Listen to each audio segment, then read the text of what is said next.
इस कार्यक्रम के प्रायोजक है कृषि एवं किसान कल्याण मंत्रालय, भारत सरकार। हर जोखिम से निकल कर फसल आए, सुरक्षित हो जाए।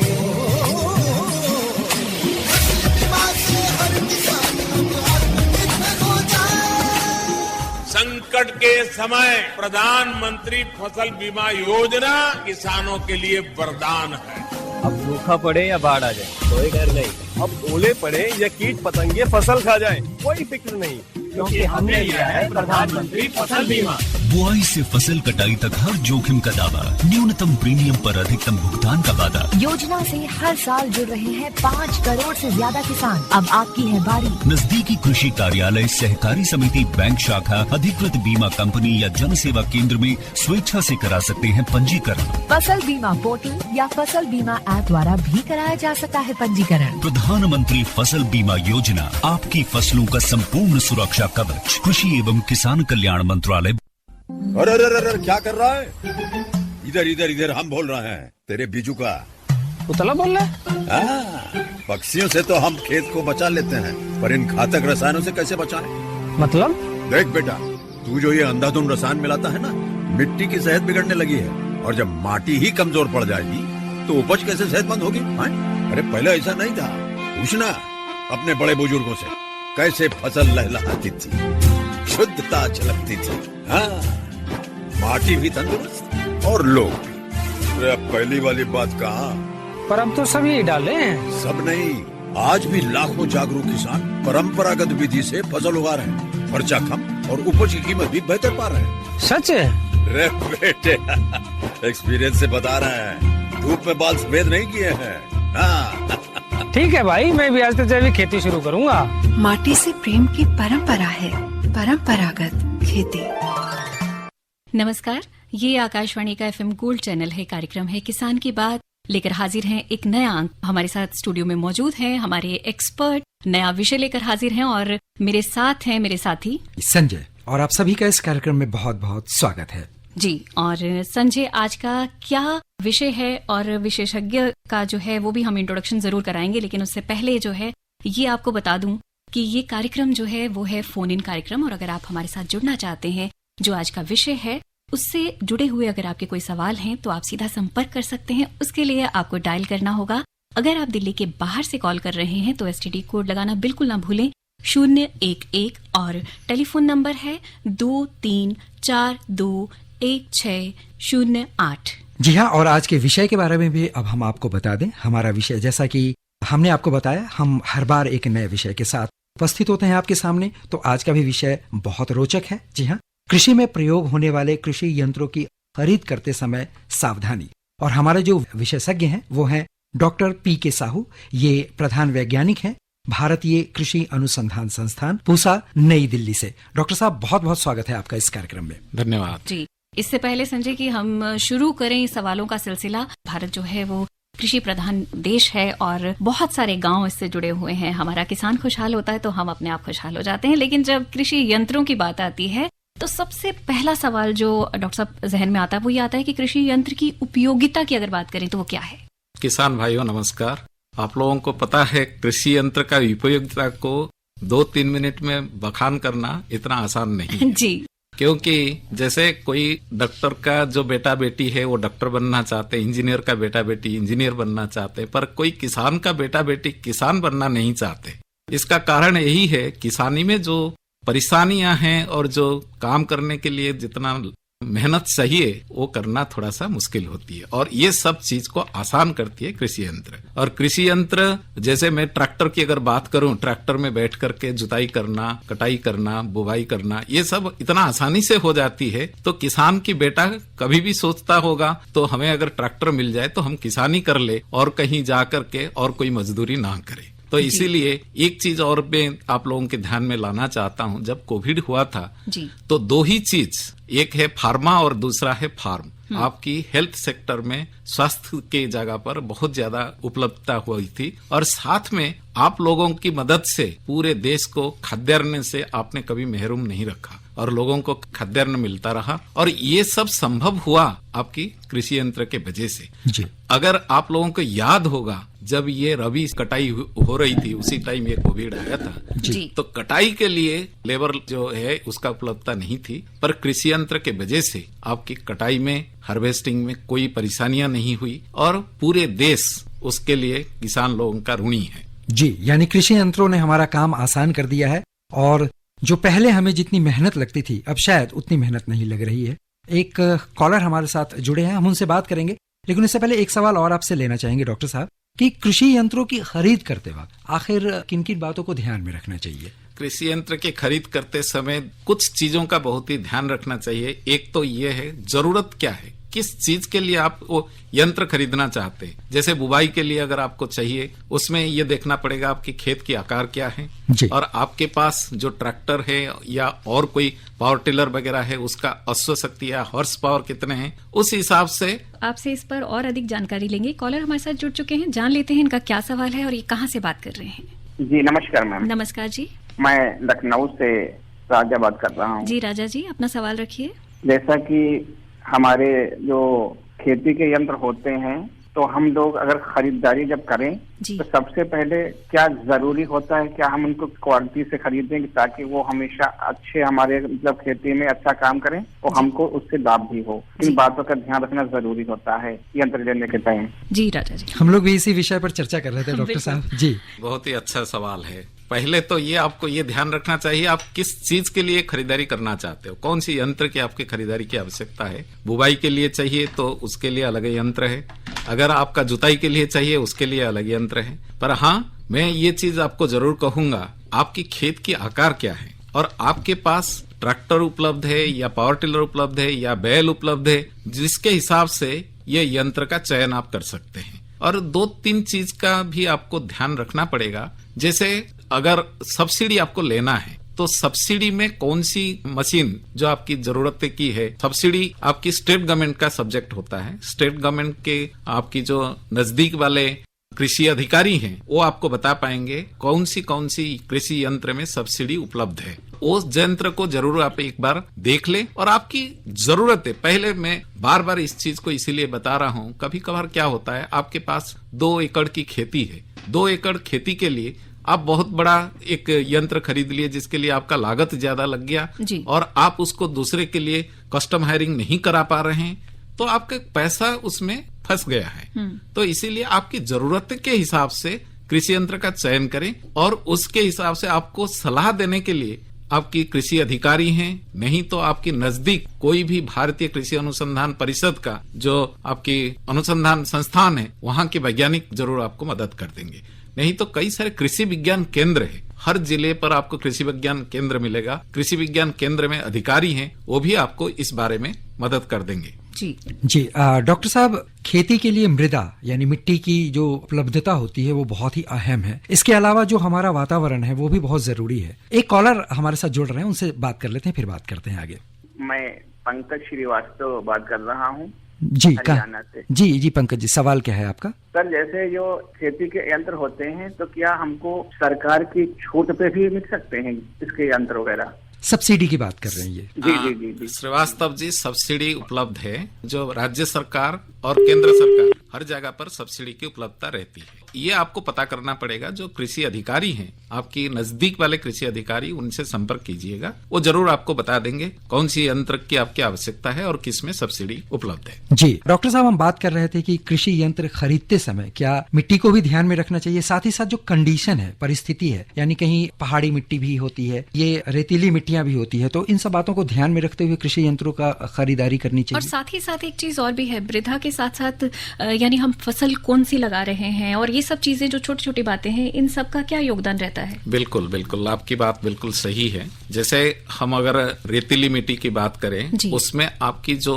पावर लगेगा वो कम लगेगा, जबकि आपका अगर क्ले सॉइल हो जाती है, जो आपका काला मिट्टी होती है, जी। वो काला मिट्टी में अगर आप कोई भी यंत्र चलाते हैं उसमें ज्यादा पावर लगेगा। इसीलिए आपका मिट्टी कौन सी प्रकार की है उसके हिसाब से आपकी जो मशीन, जो कृषि यंत्र है, उसका आकार, जो साइज हम जिसको कहते हैं, आपने देखा होगा जो है 9 टाइन कल्टीवेटर होती है, 11 टाइन कल्टीवेटर होती है। आपके पास जो मिट्टी के हिसाब से वो आकार जो है, कृषि यंत्र का आकार निर्भर करेगा। और पहले तो ये आपको देखना पड़ेगा आपके पास कौन सी ट्रैक्टर है। जी, क्योंकि इस पर और अधिक जानकारी आपसे लेंगे। एक और कॉलर हमारे साथ जुड़ चुके हैं, जान लेते हैं कहाँ से बात कर रहे हैं और इनका नाम क्या है। स्वागत है आपका कार्यक्रम में, अपना नाम बताइए और सवाल रखिए। जी, राधे श्याम यादव बात कर रहा हूँ। जी राधे श्याम जी, अपना सवाल रखिए। सर, आपके प्रोग्राम में मैंने काफी दिन पहले एक इंटरव्यू सुना था यही प्रोग्राम में जी, कि कुछ यंत्र ऐसे आने वाले हैं जो साइकिल के पैडल की तरह वो अपने हम चला सकते हैं, जैसे धान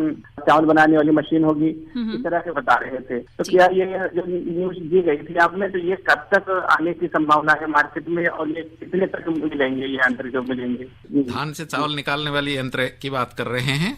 जी जी जी। तो सौर ऊर्जा से चलने की ये भी बात कर रहे हैं क्या? नहीं, वो ये बता रहे थे जैसे साइकिल के पैडल लगे होते हैं तो उसको पैरों से चलाया जाएगा, ऐसा बता रहे थे। बिल्कुल बिल्कुल, सुन लीजिए, अभी जैसे जो साइकिल चला के धान से चावल निकालने के लिए तो अभी तक नहीं हो पाया है, पर हाँ उसको आप जैसे हर थ्रेसिंग करते हैं ना, बड़े बड़े थ्रेसर है, अगर कोई छोटे किसान है उनको बड़े थ्रेसर की जरूरतें नहीं है, वो पेडल ऑपरेटेड थ्रेसर आजकल आ गया है, पेडल चला के वो आप धान तो निकाल सकते हैं। और रही चावल निकालने के लिए आपकी मोबाइल जो राइस मिल, ये तो उपलब्ध है, पर मोबाइल राइस मिल जो है पैर में पेडल में चलने की नहीं हो पाएगी, क्योंकि वो रबर रोल सेलर जो लगती है ना उसमें, तो उसमें थोड़ा सा ज्यादा शक्ति की आवश्यकता पड़ती है। जी जी जी। तो हमारे कॉलर जो हैं पंकज श्रीवास्तव जी को, उनको अपना जवाब जरूर मिल गया होगा। तो डॉक्टर साहब, हम बात कर रहे थे कि किस्मों का ध्यान और स्थिति का ध्यान रखे किस तरीके से हमें यंत्रों की खरीदारी करनी चाहिए। बिल्कुल बिल्कुल, हम उसी को आगे बढ़ाते हैं। जी, जैसे मैंने कहा, मिट्टी का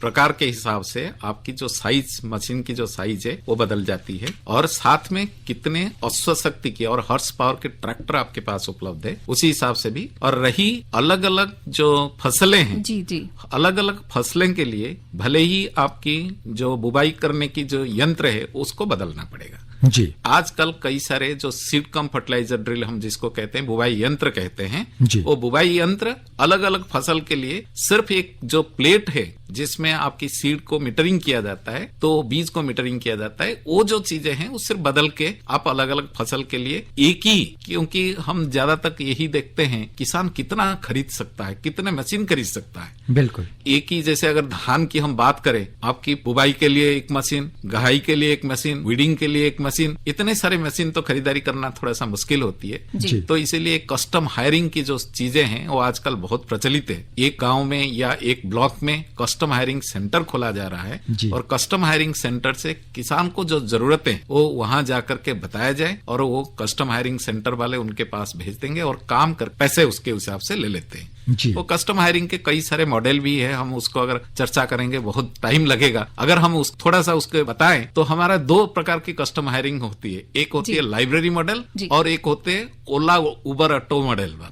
ओला उबर ऑटो की जो मॉडल की बात हम करते हैं, जैसे हमको अगर कहीं जाना है, ऐसे जरूरत नहीं है हमारे पास गाड़ी होने की आवश्यकता है जी। आजकल जो ओला उबर है उसमें आप में डाल दीजिएगा, वो गाड़ी आपके पास आ जाएगा, आपको निर्धारित स्थान पर पहुंचा देगा। ऐसे कस्टम हायरिंग सेंटर जो है उसके पर आपको अपना रजिस्ट्रेशन करना पड़ेगा, वहां पर बता देना पड़ेगा मुझे किस काम के लिए कौन सी मशीन की आवश्यकता है। कस्टम हायरिंग वाले वो लेकर के आपके वहां करवाएंगे, और वो जो काम करने की जितना कीमत है वो हर चीज के लिए कीमत फिक्स होती है, वो उसी हिसाब से किसान को देना पड़ेगा। दूसरा जो है वो इंटरेस्टिंग है, हम कहते हैं लाइब्रेरी मॉडल। लाइब्रेरी मॉडल में हम लोग क्या करते हैं, लाइब्रेरी में जैसे किताब पढ़ के फिर वापस कर देते हैं जी, उसके लिए कुछ पैसा देते हैं। ऐसे जो कस्टम हायरिंग सेंटर के पास सभी मशीनें उपलब्ध है, आपके पास ट्रैक्टर है, क्योंकि आजकल हर किसान जो है ट्रैक्टर रखना पसंद करता है, क्योंकि जब जरूरत पड़ती है हो सकता है ट्रैक्टर ना मिले, तो इसीलिए ट्रैक्टर ले जाके वहां से मशीन खुद ले आए, अपना काम करे खेत में और फिर उसको वापस कर दे और उसके कुछ कीमत उनको कस्टम हायरिंग सेंटर में जमा कर दे। इसको हम लाइब्रेरी मॉडल कहते हैं। इसी तरीके से अलग अलग राज्य में अलग अलग तरीके से कस्टम हायरिंग सेंटर चल रहा है। जरूरत नहीं है हर मशीन को खरीदारी किया जाए जी। जिस मशीन को आपकी इस्तेमाल पूरे सालाना कितने घंटे इस्तेमाल होने से वो मशीन का कीमत वसूल हो सकता है, उसी हिसाब से मशीन को खरीदना चाहिए। तो डॉक्टर साहब आपने बहुत अच्छी जानकारी दी। कस्टम हायरिंग सिस्टम, जो किसान सभी संयंत्रों को खरीदने में सक्षम नहीं है, वो इस तरह मशीनों को एक तरह से कहें तो किराए पर ले सकते हैं और अपने काम को आसान बना सकते हैं, अपनी खेती को और दुगुनी गति से आगे बढ़ा सकते हैं। और श्रोताओं, हम इस वक्त सुन रहे हैं कार्यक्रम किसान की बात, और हमारा जो विषय है वो है कृषि में प्रयोग होने वाले कृषि यंत्रों की खरीद करते समय सावधानी। हमारे साथ विशेषज्ञ मौजूद हैं और फोन नंबर्स हम आपको एक बार फिर से बता देते हैं। हमारे फोन नंबर्स जो कि इस वक्त खुले हुए हैं वह है 23421608 और हमारा दूसरा नंबर है 23421081। फिलहाल एक छोटा सा ब्रेक लेते हैं और फिर से हाजिर होते हैं। प्रधानमंत्री किसान मान धन योजना, मिलेगा पेंशन का सहारा, कृषक ना होगा बेसहारा, जुड़ेगा खुशियों से नाता, कटेगा सुख से बुढ़ापा, सुरक्षित होगा अन्नदाता, सुरक्षित होगा अन्नदाता। प्रधानमंत्री किसान मान धन योजना से लघु सीमांत किसानों का भविष्य होगा सुरक्षित और 60 वर्ष की आयु से 3000 रूपए मासिक पेंशन होगी सुनिश्चित। 55 रूपए से 200 रूपए की मासिक किश्त देकर प्रवेश कर सकते हैं। 18 से 40 वर्ष तक के किसान इस अंशदायक योजना में सरकार देगी बराबर का योगदान। सभी किसान भाई बहन इस योजना के लाभ के लिए जन सेवा केंद्र में जाएं और अपना निशुल्क नामांकन कराएं। प्रधानमंत्री किसान मान धन योजना, अन्नदाता के परिश्रम को संबल, पेंशन से सुरक्षित उनका कर। कृषि एवं किसान कल्याण मंत्रालय, भारत सरकार द्वारा जनहित में जारी। एक बार फिर स्वागत है आपका कार्यक्रम किसान की बात में।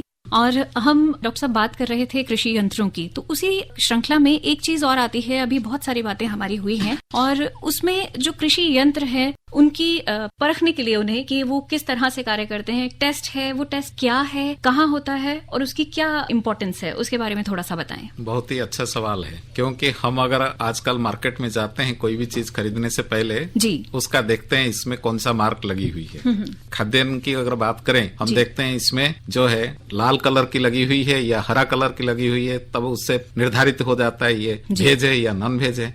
इसी तरीके से कृषि यंत्र की जो टेस्ट है ये बहुत जरूरी है। और रही कहाँ पर होती है जी, पहले तो सिर्फ 4 जगह पर था, हिसार, अनंतपुर और आपकी आसाम और बुदनी, ये 4 जगह पर था। पर आजकल कृषि यंत्र की टेस्टिंग के लिए भारत सरकार ने जो आपकी कृषि विश्वविद्यालय है उसमें अगर कृषि अभियांत्रिकी जो कॉलेज है वहां पर उन्होंने कर रखे हैं। कुछ कृषि अनुसंधान परिषद की जो संस्थान है उसमें भी जो टेस्टिंग सेंटर वो कर रखे हैं। वो टेस्टिंग सेंटर में आपको मशीन जो है वो जमा करना पड़ता है और जमा करने के बाद वो अच्छी तरीके से जो BIS हम कहते हैं, ब्यूरो ऑफ इंडियन स्टैंडर्ड्स, कृषि विश्वविद्यालय, उसमें कृषि अभियांत्रिक जो कॉलेज है उसमें टेस्टिंग सेंटर दे रखे हैं। अभी तो फिलहाल जो है 34 टेस्टिंग सेंटर पूरे हिंदुस्तान में है जी। वहां पर जो मशीन की जो बनाते हैं मैन्युफैक्चरर्स वो वहां पर जमा करते हैं जी। जमा करने के बाद उसको कई सारे अलग अलग तरीके का टेस्टिंग होता है, उनका हर पार्ट का भी टेस्टिंग होता है। जैसे कोई अगर मृदा के जैसे बुवाई वगैरह या आपकी जुताई वगैरह के लिए उसका जो टाइम्स वगैरह होता है उसका देखते हैं, वेयर एंड टियर कितना हो रहा है, इतने घंटे चलाना जरूरी है, ये सब टेस्टिंग करके टेस्ट रिपोर्ट मिलता है। टेस्ट रिपोर्ट मिलने से एक तो फायदा ये होता है जो आपकी मैन्युफैक्चरर जो है उसका उस मशीन को टेस्ट रिपोर्ट मिलने के बाद वो सब्सिडी के अंतर्गत जा सकता है जी। बिना टेस्ट रिपोर्ट से कोई भी मशीन सब्सिडी के अंतर्गत नहीं जा सकता जी। तो सब्सिडी के अंतर्गत जाने से किसान को भी फायदा होता है और जो यंत्र बनाते हैं जी वो उनको निर्माताओं को भी फायदा होता है। और सरकार इसीलिए ये सब्सिडी देता है जैसे कृषि यंत्र का ज्यादा प्रसार हो और ज्यादा इस्तेमाल हो, क्योंकि इस कृषि यंत्र का इस्तेमाल होने से जो फायदा है वो तो पहले हम बता चुके हैं जी। तो सरकार का भी यही ध्यान, कई सारे स्कीम्स है उसके लिए, सबमिशन ऑफ एग्रीकल्चरल मैकेनाइजेशन एक स्कीम है, CRM एक स्कीम है, कई सारे स्कीम सरकार एक के बाद एक लाते हैं जी। पर हाँ, जैसे मैंने पहले ही बताया था, सब्सिडी जो है केंद्र सरकार भी देते हैं, राज्य सरकार भी देते हैं जी। क्योंकि कृषि जो है वो राज्य सरकार के अधीनस्थ है, राज्य सरकार के अंतर्गत आता है। तो टेस्टिंग रिपोर्ट से फायदा हम यही कहेंगे, टेस्ट रिपोर्ट देख के ही मशीन खरीदी, क्योंकि एक टेस्ट रिपोर्ट होने के बाद उसका स्टैंडर्ड तो गिरा हुआ नहीं मिलेगा। और हम इस तरह से हमें ये भी पता चल जाएगा कि ये मशीन कितना सुरक्षित है, ये मशीन कितना उपयोगी है और कितने दिनों तक चलेगा, इन सब बातों की भी जानकारी मिल जाती है। बिल्कुल, कई सारे टेस्ट होते हैं, जैसे मैंने बताया ये वाइब्रेशन टेस्ट जो हम कहते हैं, वो वाइब्रेशन टेस्ट भी होता है। डॉक्टर साहब, एक और कॉलर हमारे साथ जुड़ गए, उनसे बात करते हैं। हेलो जी, अपना नाम बताइए और कहाँ से बोल रहे हैं आप? अशोक कुमार बात कर रहा हूँ। जी अशोक जी, अपना सवाल रखिए। ये जो भूसा, मतलब भूसा के लिए आती है मशीनें जी, गेहूं काटने के बाद भूसा बनाने की, तो ये जो बड़े कटेसर पहले आते थे, तो इसकी क्वालिटी में तो छोटे कटेसर अभी नहीं मार्केट में आए हैं। क्या आप कंबाइन की बात कर रहे हैं? कंबाइन की बात कर रहे हैं या थ्रेसर की बात? थ्रेसर की। हाँ, सुन लीजिए, थ्रेसर के लिए आपकी अलग अलग साइज का थ्रेसर उपलब्ध है।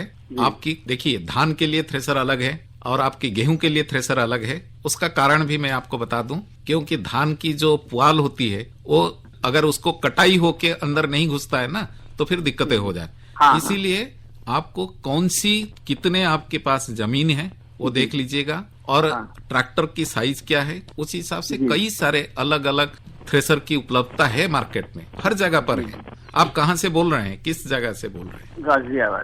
गाजियाबाद। तो आपके पास तो बहुत ही अच्छा है, वहाँ कृषि यंत्र बनाने वाले बहुत सारे हैं गाजियाबाद के नजदीक। हाँ जी।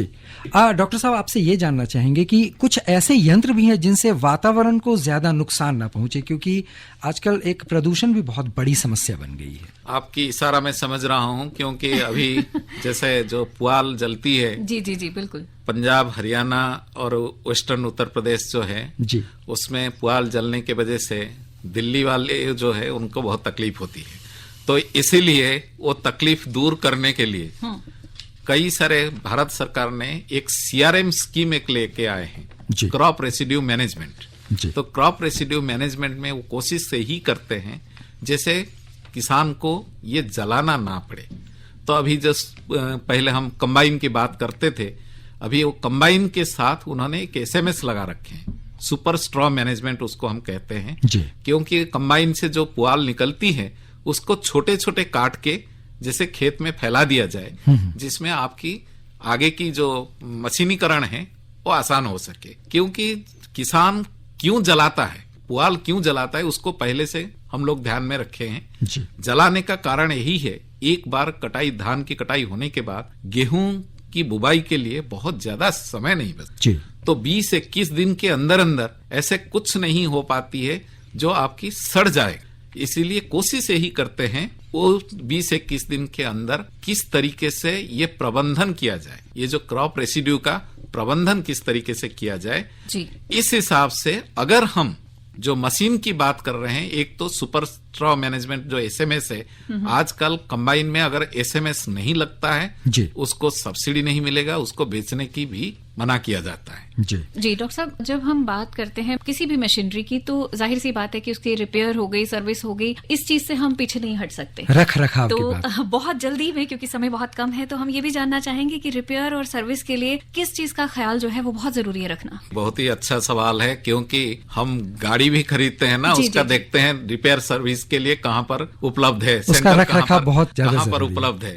इसी तरीके से आपकी कृषि यंत्र की जो सर्विस जो है ये बहुत जरूरी है। पर उससे पहले हम आपको एक चीज बता दें, किसान भाइयों को ये भी ध्यान रखना चाहिए, एक बार अगर मशीन की काम हो गई है, क्योंकि जितने सारे कृषि यंत्र है ये सीजन के हिसाब से होती है। जैसे बुवाई के लिए है, बुवाई 15 दिन या 1 महीने चलती है, उसके बाद बुवाई की और जरूरतें नहीं पड़ती। वो 1 महीने के बाद उसको अच्छी तरीके से धुलवा के, अच्छी तरीके से ग्रीजिंग वगैरह करा के उसको रख दिया जाए तो दिक्कतें नहीं होगी।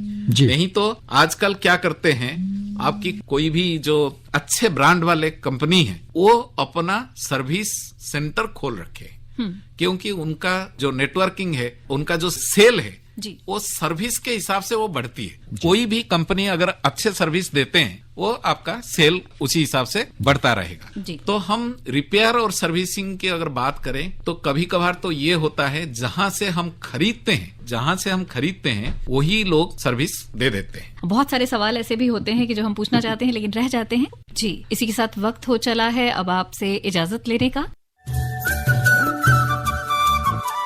इस कार्यक्रम के प्रायोजक थे कृषि एवं किसान कल्याण मंत्रालय, भारत सरकार।